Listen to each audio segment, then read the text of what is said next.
You've got ideas, you've got ambition, you've got no time, or so you think. I'm Marissa Lonick, and I help busy moms with big dreams and no time. Join me each week as I dive into time management strategies, goal setting and achieving framework, and inspiring guests who are juggling mom life, work life, fill in the blank life. Dreams don't work unless you do, and just because you're a mom doesn't mean you can't still make it happen, whatever it means to you. Welcome to the Mama Work It podcast.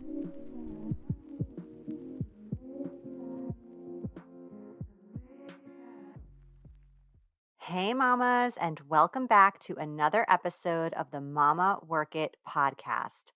I'm excited to chat today with Brooke Shapiro. Brooke is the founder of Pandemic Working Parents, and she's on a mission to help parents thrive in the workplace. She's a mom of two, a 2.5-year-old and a 5-month-old, and recently transitioned back to work in her corporate management role for the second time. I met Brooke through a pandemic parenting Facebook post when she was gathering resources for her audience, and we just hit it off. We're both working moms, and we both feel passionate about helping other working moms with the crazy juggle of work-life balance. Brooke has an incredible story, and she's doing amazing things for working parents at her current company, paving the way for other moms out there to do the same where they work. Brooke, thank you so much for being here today. Thank you so much for having me. I love all your time management stuff and I use it every day of my work to try and be more efficient and effective. Oh, amazing. I love to hear that. All Yeah, right. Well, hey, I want to get started by telling our listeners a little bit more about your backstory and really why you decided to start Pandemic Working Parents in the first place. definitely. So, when I first was pregnant, even, I was asking my manager, what are our maternity benefits? And he wasn't sure. And when I also told him I was pregnant, he said, "Wow, I could tell you look kind of frumpy." And then he said, we were talking about how I want a promotion. And he said, let's focus on when you come back from your maternity. And those three things just kind of got me fired up and like something needs, this doesn't feel right. So I had to hunt for where maternity benefits are. How do I get them? Like, how can they be clearer for others? So that kind of started out before I headed out. And then from there, I just came back from maternity saying, okay, I want my promotion. I've worked really hard and I felt like I had to start all over again. And it was really frustrating. And I kind of saw other parents feeling the same way. And it all kind of boiled up to, I asked them where pump room was and no one knew. And we had a company offsite, like that was in August, which was the first day of school. And I noticed parents were coming days early, they were coming days late. Everyone's kind of frazzled and running out onto their cell phone like to catch calls. And I wasn't sure what was going on because my kids were so young.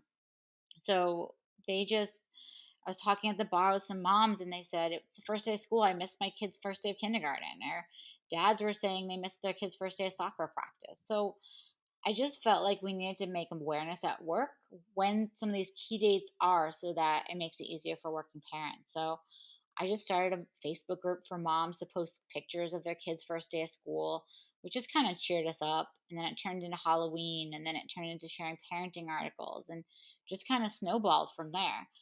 And then finally, some fathers got wind of it and were like, hey, I hear there's a Facebook group with information of what, parent benefits are, or how to talk to your managers about needing to leave for kids' games.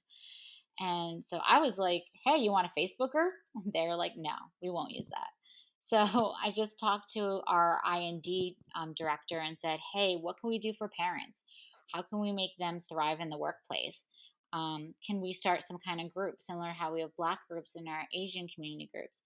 And so, at first it was kind of like, well, no one's going to do that. No one, it's not a big enough group, or it's not an easily accessible group. People don't identify as parents, right? Um, so he's like, just let's see if you can get anyone to join if we post it. And 300 parents said they were interested in it in the first day. And then the pandemic hit and it went up to 500 parents. And we had to create resources and figure out, how do we actually support parents now that all of our kids home? So we just kind of kept going from there, talking about how to talk to kids about race. How I had executives reading stories to the employees, and just all collecting all the information I could from various areas of just how to help these parents with their kids at home.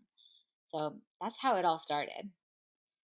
Amazing. And I can't believe that you went with this incredible idea that I imagine so many employees where you work at a very large corporation, an international corporation.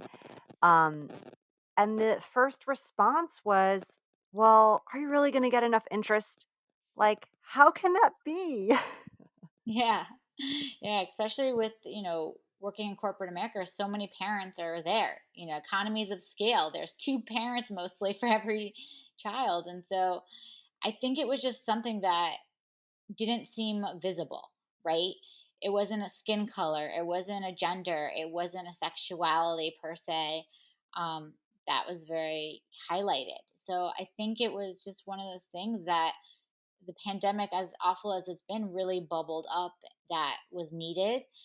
And I think it's one of the people just started to feel tired trying to hide your kids under the couch or under, hide that you have a game, that you don't want to travel for work and you'd rather go to your a kid's play.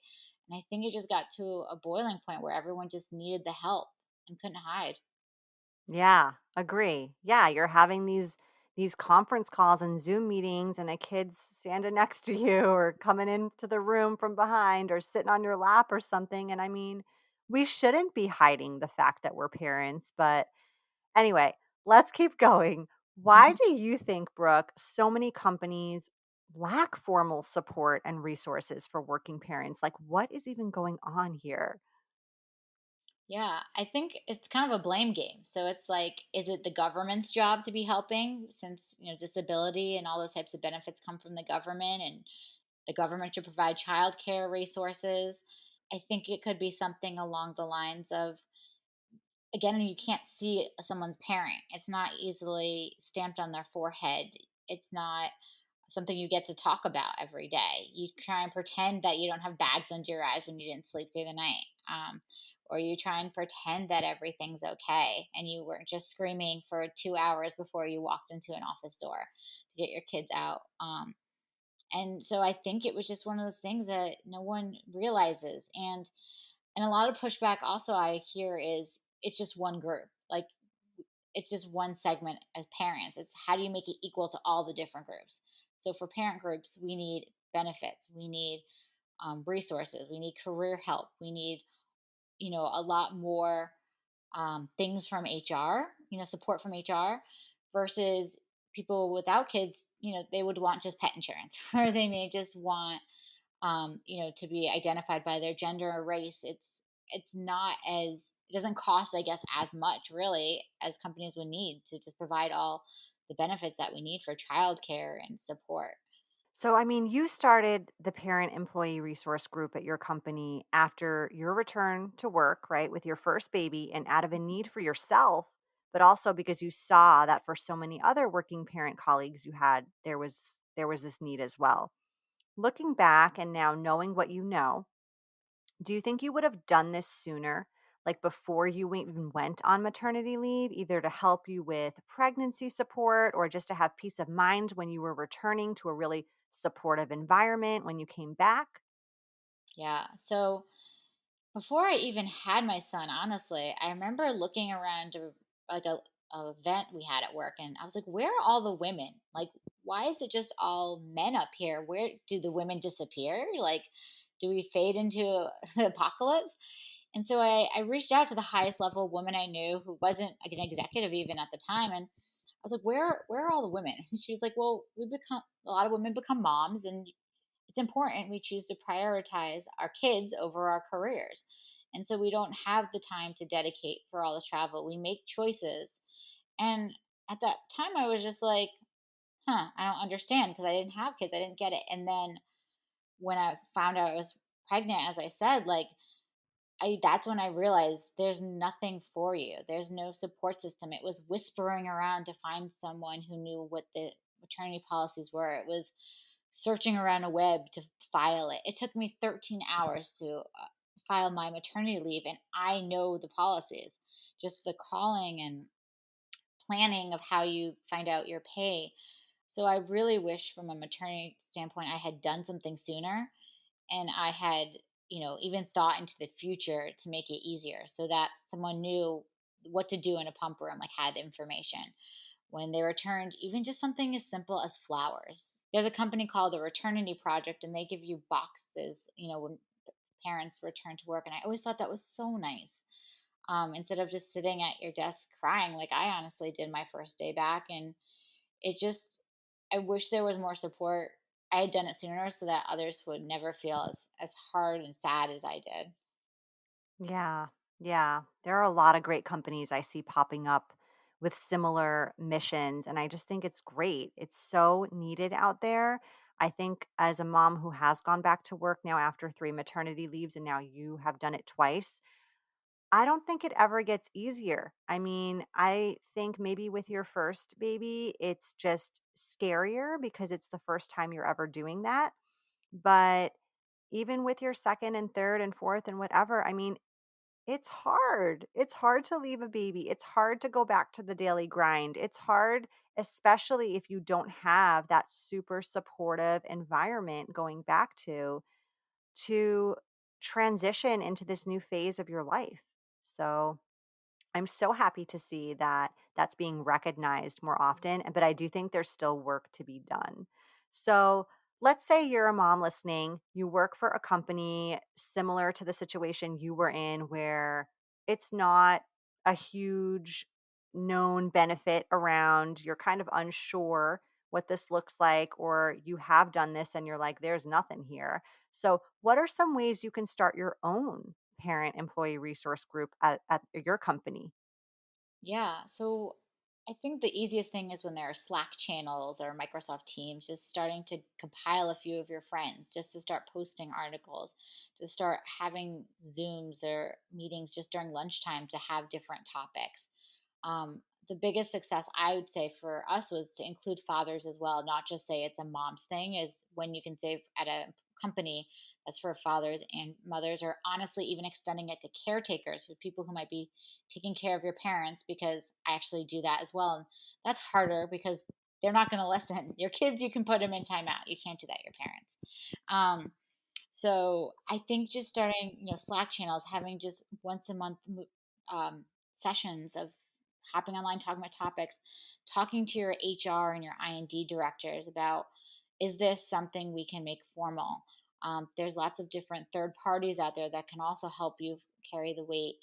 Partnering with other ERG groups also is really effective, right? Just because someone's Black or Asian, they might also be a parent. So we've had a lot of success partnering with them with, how to talk to your kids about race initiatives, how to talk about behavior issues, how to teach your kids how to stand up for themselves. And also partnering with our gay initiative as well for IVF and in vitro and all of those things, has really helped us collaborate with HR and be a consultancy or support system for them since they're so swamped. And it kind of helps everyone benefit and all ships rise. Amazing. Those are such good tips, and I think easy enough that they don't sound intimidating to someone who's thinking about doing this. So, super simple. Start with a little group, right? Get a little chat going on Skype or Slack or Teams or whatever platform you're using, right? Get a little community going. And then, yes, definitely bring it up to your HR department. See what other groups you can collaborate with. If you work for a really small company, maybe you start just there and then it grows into other things. And maybe you kind of pave the path for some of these other groups to get together. And it provides leadership opportunity for you as well. Yeah, absolutely. Absolutely. And it's a resume builder. Totally. So, what changes are you hopeful to see in the future regarding parent resource groups? Like, what is coming down the line? If you could envision anything for this in the next few years, what do you hope to see? I hope to see better benefits or paying for childcare, paying for colleges potentially would be amazing. Paying for private schools, helping pay for your child's education. If you maybe a company won't give you a salary, but they'll cover your childcare costs in negotiation. Having benefits for IVF and Viture and full coverage of adoption, all those things to just help take that stress and pressure off of you financially, making it easier for you to take maternity leave. There's companies like Leave Logic and others that just put in your date and it fills out everything for you versus doing it manually with an Excel and backing up the math.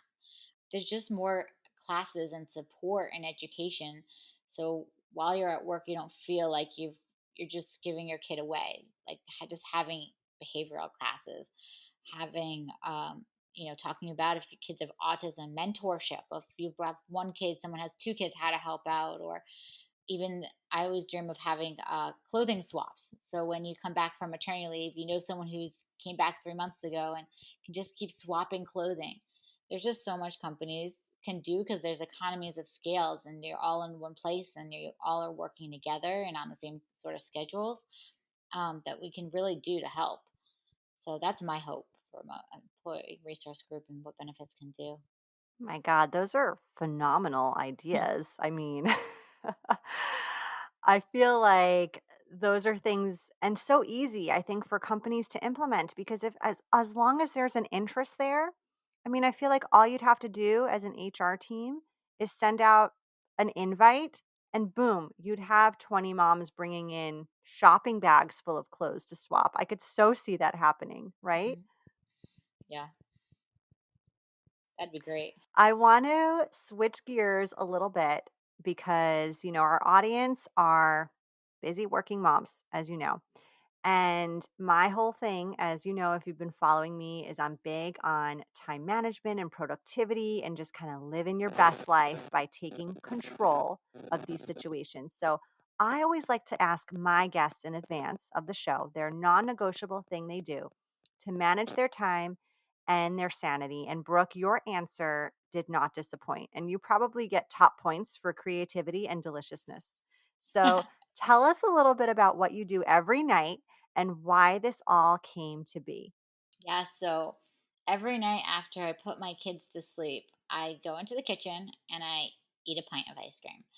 And it's just something when I was growing up, my mom used to do at 8 o'clock. She would be off duty, whether we're asleep or not. And she would go downstairs and she would start eating ice cream. And we'd all sneak out of our rooms and follow her and say, "Hey, why do you get ice cream and we didn't?" And then we didn't because we didn't listen. So, I don't know. I just I just remember that growing up is like I couldn't understand like why did she do that? Why is she off duty? Why is she so tired all the time? And why does she get to eat ice cream? So when my son finally started sleeping through the night, I remember just putting him down and like need ice cream. And I just started capturing it on Instagram honestly now and just, talk about a pint I have every night, just do a video and I have an Instagram called Sundays Mom where I'm just eating a different ice cream after my kids go to bed, or sometimes I end up having ice cream with them and they usually end up eating it all. And I don't like sharing. I love it. I love that you make that like your nightly ritual of you time and it's like what you can look forward to every day. It's your delicious reward for your hard work of momming and working and all the things we're doing day in and day out. And I also think your suggestions and recommendations are so fun. Like the flavors you put on your Instagram, I'm always like, that is super interesting. I've never heard of that. Do you also make some of that ice cream yourself, I think, or do you always purchase? Yeah, so every Sunday I actually try and just cook with my son. We bake together. It's just something fun we can do. It's helped him actually learn to count, like, 1 cup, 2 cups. And so we started baking and sometimes we make ice cream together and I just kind of make fun flavors. Maybe one day I'll make my own ice cream, but right now I just would rather eat it. It's easier than cleaning up the dishes. Totally. I feel you on that. All right, Brooke. Well, before we wrap up this conversation, I do like to ask fun, random questions to our guests. It's in the lightning round just to kind of get to know you a little bit better. Are you down for this? Yeah, let's do it. All right. So, what is your go to get shit done song? Katy Perry, Roar. I can get any shit done with that. I can run miles with it. That and Taylor's Shake It Off, Taylor Swift Shake It Off. Those two, I literally ran a half marathon to, just those two songs on repeat. Amazing. That's awesome. I love it. Those are good jams. Yeah. I agree. Thank All right. If you could go on vacation tomorrow anywhere in the world, where would it be and why? It would be South Africa. I've been dying to go there my whole life. I really want to see giraffes and go on a safari and just explore somewhere really fun and nice weather. So definitely South Africa someday soon. Nice. Okay. Nail salon, hair salon, or spa, you can only pick one place to visit for the rest of your life. Which one is it? Nail salon, for sure. I am terrible at painting my own nails. I paint my fingers, so definitely need them in my life. Yes. I think I know the answer to this one, but we'll just ask it for the sake of this round. What snack do you eat when your kids go to sleep? Definitely ice cream, sometimes wine too. Depends on what kind of day it was. Sometimes a pairing of the two. Exactly. All right. What if you could only eat one food for the rest of your life? Would it be the ice cream? Would that be your choice? Probably, yeah. I have to go ice cream. I wish I had a more creative answer to say, but it kind of is my jam. It's not a bad choice. I can't argue with it. All right. And what is one app you cannot live without? So I scrolled through all my apps and I literally was like, I need this one, I need that one. But I think my favorite is actually my banking app. It saved me so much time from always like getting in the car, making an extra stop, going to the bank. Like now I can do everything at home in my pajamas and it just saves me time. So I'm happy. Thank goodness for the person who invented that camera snap for depositing checks. Yes, I couldn't agree more. When I learned that, like my whole life changed. Completely, completely. All right. Well, before we end this episode, can you let our listeners know where they can find you, Brooke? Yeah, so you can find me on Instagram, Pandemic Working Parent. You can find me on my website, pandemicworkingparent.com. And and you can find me if you want any ice cream tips on Sundays.mom. I hope to see you guys there and I love to chat with you. Thanks so much. Yeah. Thanks for being here, Brooke. You've been listening to the Mama Work It podcast. I hope you've enjoyed this episode and would love if you could take a quick minute to leave me a review on whichever platform you're listening from, and maybe even send a note to a fellow mama friend recommending it. Reviews and recs help this podcast grow and reach more like-minded, awesome moms. And if you haven't subscribed yet, don't forget to click that button so we can stay in touch, girl. By the way, if you haven't checked out the Mama Work It website, please do. There are lots of free resources and great articles there that can help you with the juggle of work life, mom life, wife life, fill in the blank life. So head on over. Thanks again for being part of the tribe. I'll see you soon, but in the meantime, keep on working it, mama.